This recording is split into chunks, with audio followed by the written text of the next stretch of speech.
wise discussion our topics. In the first one, code of pharmaceutical ethics. In the second one, pharmacist in relation to his job. Third one, pharmacist in relation to his trade. Fourth one, pharmacist in relation to medical profession. And fifth one, pharmacist in relation to his profession.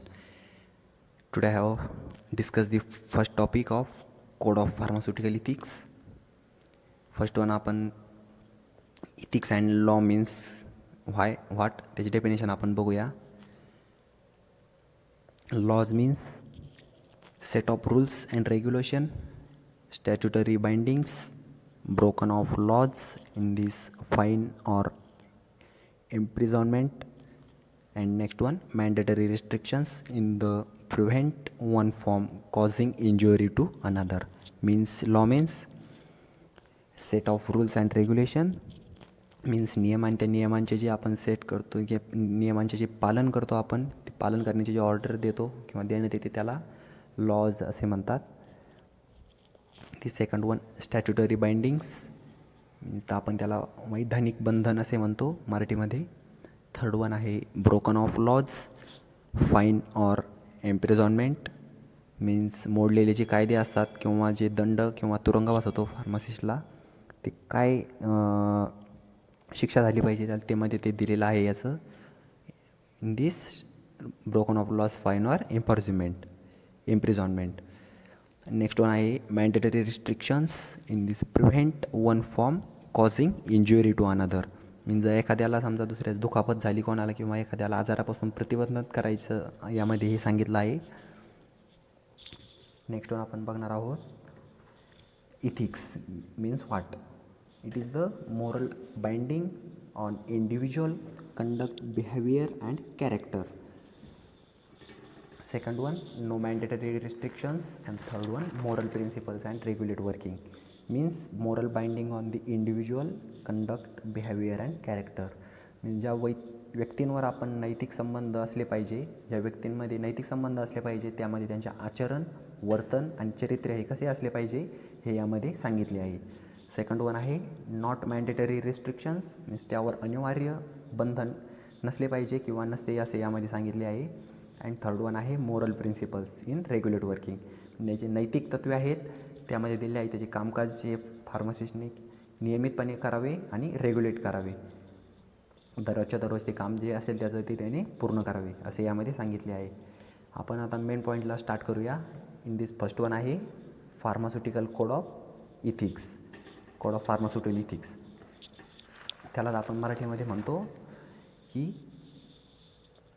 औषध निर्माणविषयीचे जे नीतिशास्त्र असते त्यालाच pharmaceutical code of ethics असे म्हणतात. त्याच्यामध्ये पहिला first one code of moral principles means जे नैतिक तत्वांची संहिता म्हणतो आपण त्याला, त्याची माहिती यामध्ये दिलेली असते in this code of moral principles. Second one आहे ethics are moral binding conduct, behaviour and character.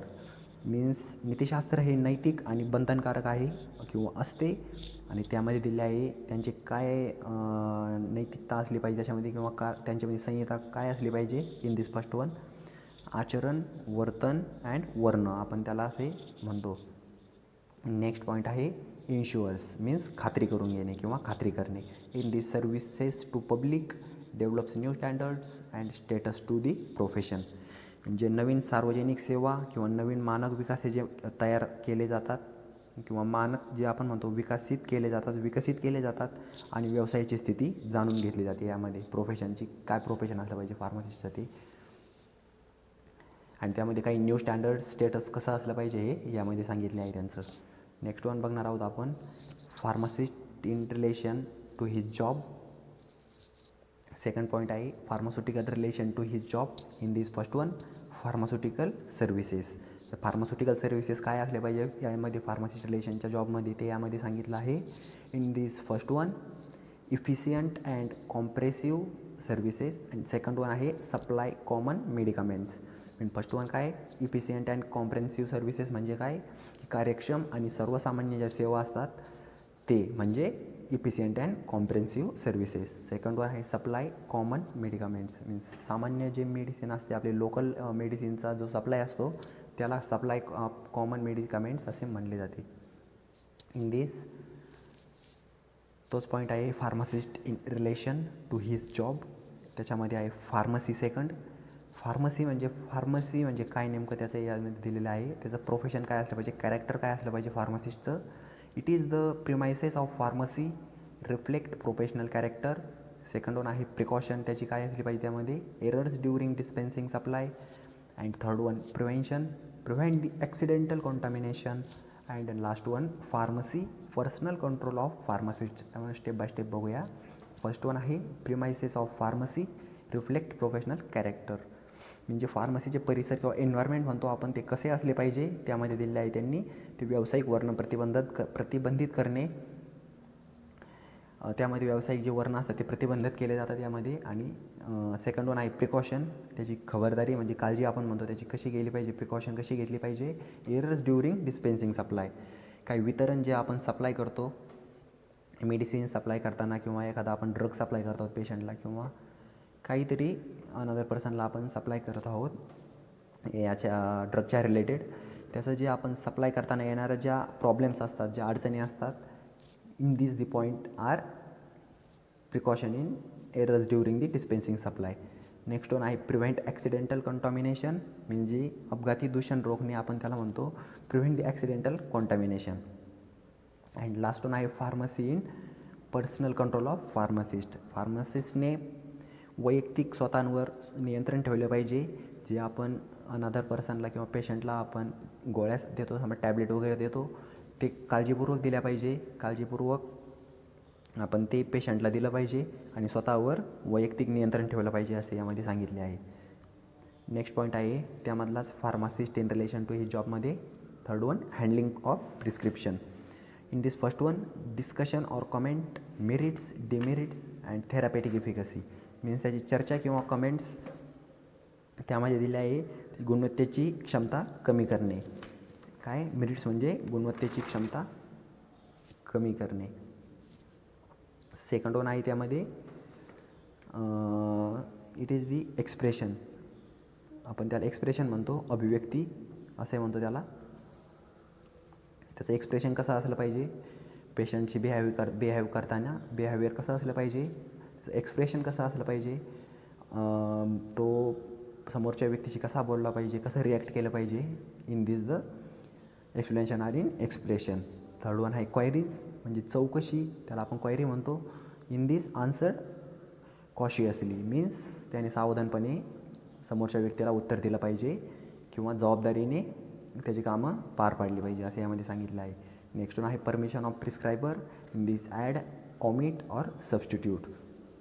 Means त्यामध्ये असं दिलं आहे की जे आपण त्याला लेखी परवानगी म्हणतो त्याला परमिशन ऑफ प्रिस्क्रायबर म्हणतो. लेखी परवानगी घेतली पाहिजे प्रिस्क्राईब करताना. In this added the new information add करणे किंवा काही इन्फॉर्मेशन त्यामध्ये ॲड करताना समजा जे वेस्टेज ऑफ ड्रग्स आज आपण म्हणतो, जे एक्सपायर्ड ड्रगची व्हॅलिडिटी संपलेली असते त्यामध्ये मेडिसिनची व्हॅलिडिटी संपलेली असते ते काढून टाकणे आपल्या शॉपमधून स्टोअरमधून मेडिकल स्टोअरमधून, आणि जे न्यू इन्फॉर्मेशन किंवा न्यू ड्रग आहे ते ॲड करणे यामध्ये, आणि नवीन ऑप्शन जे आहेत ते शोधून काढणे त्यामध्ये कशाप्रकारे आपण ते डिस्पेन्स केलं पाहिजे मेडिसिन पेशंटला, ते त्याची प्रिस्क्रायबरमध्ये त्यांनी परमिशन दिलेली असते.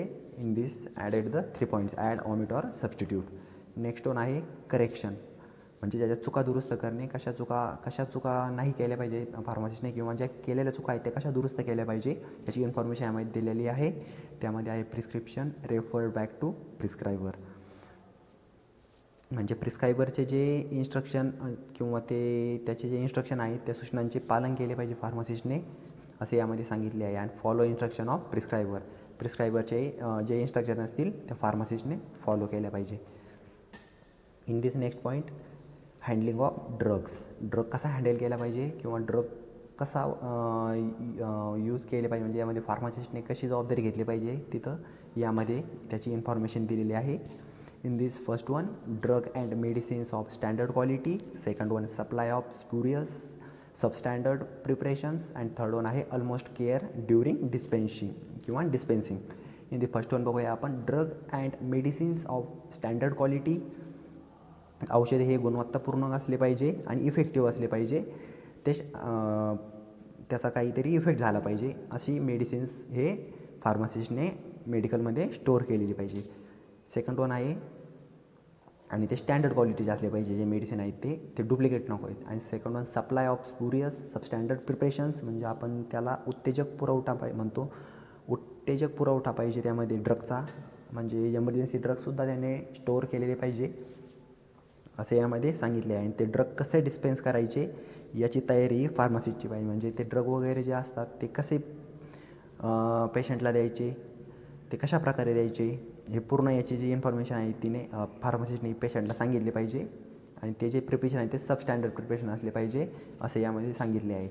थर्ड वन आहे, ऑलमोस्ट केअर ड्युरिंग डिस्पेन्सेशन, म्हणजे ते ड्रग डिस्पेन्स करायच्या वेळेस त्यांनी त्याची काळजी कशी घेतली पाहिजे during the dispensation of drug of the patient, म्हणजे त्यांनी ड्रग डिस्पेन्स करायच्या वेळेस किंवा करताना कशी काळजी घेतली पाहिजे, कसं बिहेव केलं पाहिजे समोरच्याशी, किंवा कशी केअर घेतली पाहिजे ची इन्फॉर्मेशन यामध्ये दिलेली आहे. आणि आपण लास्ट वन बघणार आहोत, ॲप्रेंटाईज फार्मासिस्ट, म्हणजे आपण त्याला म्हणतो फार्मासिस्टला जे प्रशिक्षण घ्यायचे आहे तो फार्मासिस्ट म्हणजे ॲप्रेंटाईज फार्मासिस्ट. म्हणजे समजा एखादी उदाहरणं आपण एक्झाम्पल घेऊया, समजा एखादा B.Pharm कंप्लीट झाला आहे, पासआउट झाला आहे, किंवा D.Pharm पासआउट झाला आहे, त्याला कुठे एखाद्या कंपनीमध्ये जॉबला जायचं आहे, किंवा कंपनीमध्ये नाही म्हणताना समजा आपल्या एखाद्या मेडिकल शॉपवर जॉब करायचा झाला, किंवा तिथं त्याला जॉब करायचा आहे, तर तो ॲप्रेंटाईज म्हणून जाणार तिथं, त्याच्या प्रशिक्षण घेण्यासाठी जाणार, तो शिकण्यासाठी जाणार फार्मसीच्या रिलेटेड कसे ड्रग वगैरे डिस्पेन्स करायचे याची पूर्ण इन्फॉर्मेशन तिथं त्याला दिली जाते. त्यालाच म्हणतो आपण apprentice pharmacist. In this first one, during training and learning provide full facilities, म्हणजे आपण त्याला म्हणतो ज्या फॅसिलिटी ट्रेनिंग आणि लर्निंगच्या वेळेस दिल्या गेल्या पाहिजे फार्मासिस्टला त्या पुरवल्या गेल्या पाहिजे असं यामध्ये सांगितले आहे. ट्रेनिंगच्या वेळेस ज्या फॅसिलिटी असतात फार्मासिस्टच्या त्या पूर्णपणे त्याला दिल्या गेल्या पाहिजेत. जे आपण म्हणतो पूर्ण जे नॉलेज असतं फार्मासिस्टचं ते त्याला दिलं गेलं पाहिजे, त्याला पूर्ण शिकवलं गेलं पाहिजे तिथं. In this during the training and learning provide the facilities. Second one आहे, certificate in this unless they acquire sufficient skills and techniques, म्हणजे सर्टिफिकेट तोपर्यंत द्यायचं नाही त्याला त्या फार्मासिस्टला की जोपर्यंत त्याला पूर्णपणे त्याच्याकडे कौशल्य येत नाही आहे फार्मासिस्टचं आणि टेक्निकद्वारे जो प्रशिक्षण घेत नाही तोपर्यंत त्याला सर्टिफिकेट दिलं गेलं नाही पाहिजे असं यामध्ये सांगितलं आहे, किंवा अशी अट आहे. किंवा त्याला जेवढं नॉलेज लागतं फार्मासिस्टला मेडिकल टाकण्यासाठी, मेडिकल शॉप टाकण्यासाठी, तेवढं पूर्ण नॉलेज त्याने ॲक्सेप्ट केलं आहे काय नाही याचं चेक करून घेतलं पाहिजे आणि नंतर त्याला सर्टिफिकेट दिलं पाहिजे जे आपण म्हणतो मेडिकल प्रॅक्टिसचं त्याचं. आणि त्यामध्ये त्याला